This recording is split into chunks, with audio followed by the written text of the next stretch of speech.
안녕하세요. 산부인과 의사 황인아입니다. 오늘은 임신 중절의 시기에 대해서 좀 말씀을 드릴 거예요. 이전에 제가 임신을 확인하는 방법에 대해서 말씀을 드렸었고요. 임신 테스트기 어떻게 사용하는지, 언제부터 확인이 가능한지 그런 거 말씀을 드려봤어요. 보통은 병원에 오시면요. 임신 테스트기를 해보시고 양성이 나왔다 했을 때 확진을 받으러 오시고요.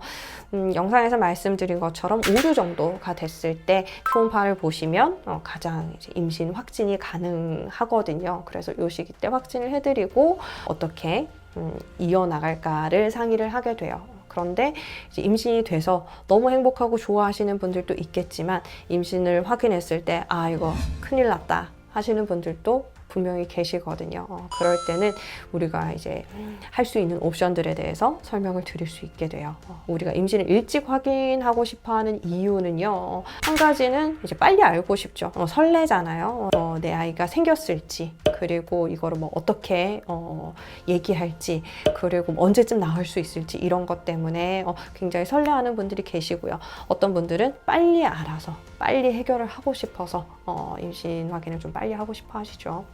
우리가 임신 중절이 가능한 시기는요, 병원마다 이제 다르게 기준을 정하고 있기는 한데요. 일반적인 병원에서 초기까지는 커버를 하고요. 초기가 넘어가게 되면 비용이 굉장히 높아진다든지 수술을 안 해드린다든지 그럴 수가 있어요. 그래서 이왕 내가 임신을 유지하지 않기로 결정을 했다 했을 때는 최대한 빨리 결정하시는 게 좋기는 해요. 저희 병원 같은 경우는 10주까지는 수술을 해드리고 있고요. 이후에는 수술을 하지 못해요. 그래서 그거는 병원마다 기준이 다르실 수가 있고요. 우리가 15주, 16주 넘어가게 되면 수술하는 병원을 좀 찾기 힘드실 수 있어요. 이때가 되면 아이들도 이제 꽤 크고요. 좀 생명력도 가지게 되고요. 그런 부분들이 있고 20주가 넘어가게 되면요. 우리가 20주를 기준으로 생각을 해요. 20주 이전에는 태어나면 살 수 없는 애기예요. 그래서 이 이제 비중을 크게 생각하지 않는데요. 임신 20주가 넘어가면 얘를 어떻게 하면 살릴 수 있는 아기가 돼요. 우리가 조산일 경우에 아기를 원하지 않는 분들은 그렇지만 아기를 굉장히 간절하게 원하는데 뜻하지 못한 일 때문에 조산을 하게 됐다 이러면 우리 지금은 기술이 굉장히 좋아졌어요. 소아과 선생님들 정말 대단하시거든요. 정말 작은 아기들도 살려요. 어찌해서 살려내요. 인큐베이터 넣고 인공호흡기 달고 이러면서 아기를 살릴 수가 있거든요. 그런 것 때문에 어느 정도만 지나가면 얘들이 이제 생명체로서의 이제 역할을 할 수 있다라고 보는 거죠. 어쨌든 20주를 기준으로 해서 이전은 비교적 수술을 하시기가 쉬운 시기고요. 20주가 넘어가 버리면요, 이거는 아이가 나오더라도 이거는 사산으로 처리가 돼요. 20주 이전은 유산이고요. 20주 이후는 사산이에요. 그러니까 죽은 아이를 낳았다 이게 되는 거예요.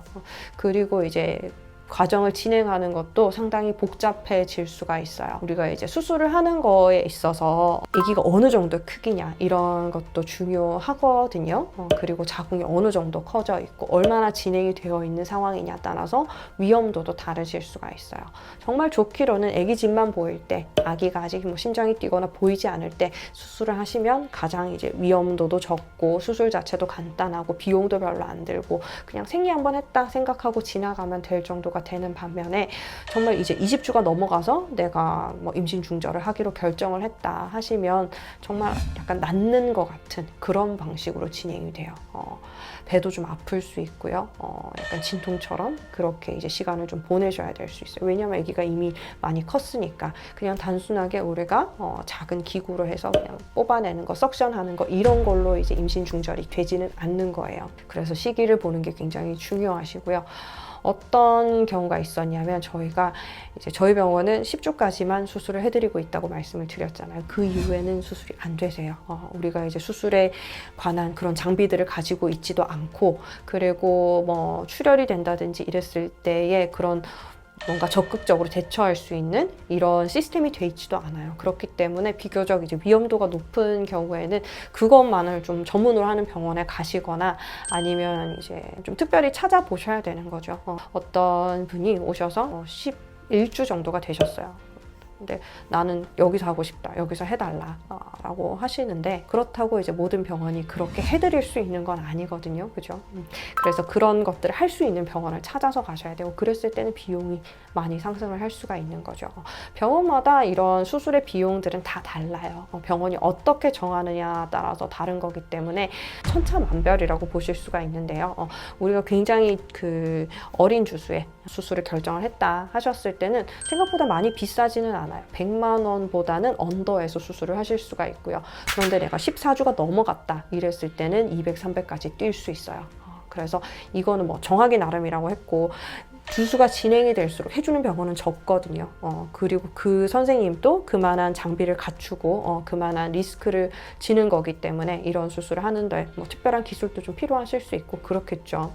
그리고 의료진도 이런 수술을 하는 게 굉장히 뭐 즐거운 수술은 아니거든요. 약간 사람들 따라서 다를 수 있겠지만 좀 정신적인 트라우마가 있을 수도 있어요. 저도 이제 수술을 다 해드리고 있지만, 이거는 누군가는 해야 하는 필요한 일이라고 생각해서 수술을 하고 있지만, 저도 임신했을 때는 이 수술을 하지를 못했어요.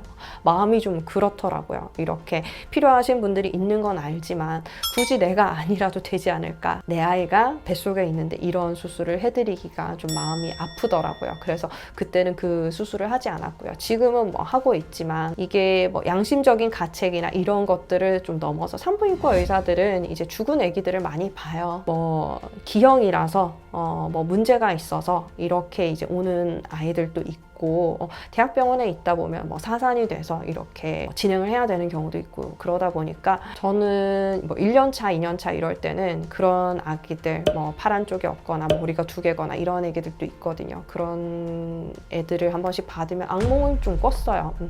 계속 이제 분만을 진행을 하는데, 나았는데 뭐 아기가 안 좋다라든지, 완전 만삭이었는데 굉장히 작은 아기가 나왔다라든지, 나왔는데 또 다음 게 나오고 있다라든지, 이런 악몽을 좀 꿨었거든요. 그래서 산부인과 의사가 뭐 늘 이제 행복한 분만만 보고 즐거운 일에만 속해 있고 이렇지는 않아요. 굉장히 불행한 일들도 많고 이상한 경우들도 많이 보게 되고, 좀 기형이나 문제 있는 아기들도 보게 되다 보니까 정말 병이 있는 아기들, 그리고 이제 어느 정도 자랐는데 그런 이제 수술을 할 수밖에 없는 아기들을 보면서 굉장히 이런 것도 정신적인 충격이 되고 정신적으로 이제 스트레스를 많이 받거든요. 그래서 이런 것들이 이제 진행이 된 경우는 저는 이제 일부러 이런 시스템을 갖추지 않은 것도 있어요. 많이 커서 아이를 이렇게 팔다리를 뜯어내면서 수술을 하거든요. 그런 것들을 하고 싶지 않아서 그런 것도